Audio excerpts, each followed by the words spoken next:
ขอบใจเด้อน้องหากคนนี้เจ้าของ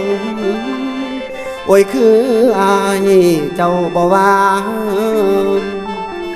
ปาดน้ำตาอาบแก้มควันแพงน้องกับบ่สนแม่หน้ามนคนโกบ่ถือโตยอมให้พี่ขอบใจน้องอีหลีถึงน้องมีฐานะน้อยก็คอยอายให้ไงเพอหักหลายเด้อโอ้ยนั่นละน้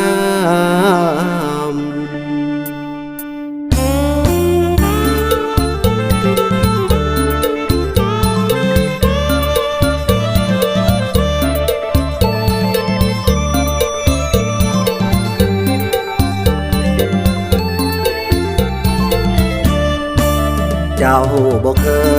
เคยสิป้าสิปล่อยถึงเป็นเมียน้อยก็คอยทุกวันเวลาทั้งหูดีว่าอ้ายนั้นมีพัญญาเต็มใจให้อ้ายเรื่อยมาบ่ถือสาถึงเป็นเมียปายถึงเป็นน้อยเนื้อก้อยก็คือเมียสายเมียน้อยเมียใหญ่ฟังในหัวใจบ่หายเจ้าคนคอยผู้น้อยก็คือหัวใจผู้ที่ขึ้นชื่อว่าใหญ่ก็คือเมียมูลเมียมัง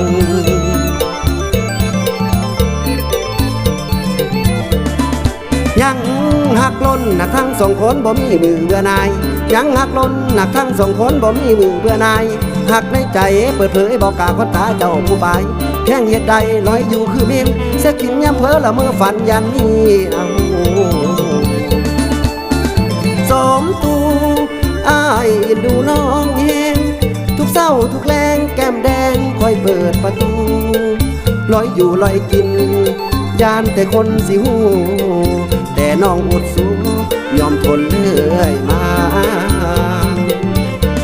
ภาวะถึงนางย้ำเผื่อภาวะถึงนางย้ำเผื่อละเมอถึงน้อยทุกเทียย้ำหูเมื่อยานแต่เมียใหญ่หูใหญ่หูใหญ่หูใหญ่หูว่ามีน้อยผู้คงคอยคิดหอดเมียน้อยบ่เป็นกินเป็นนอนสุดแสนอาวรแค่เฮานี่คิดนำ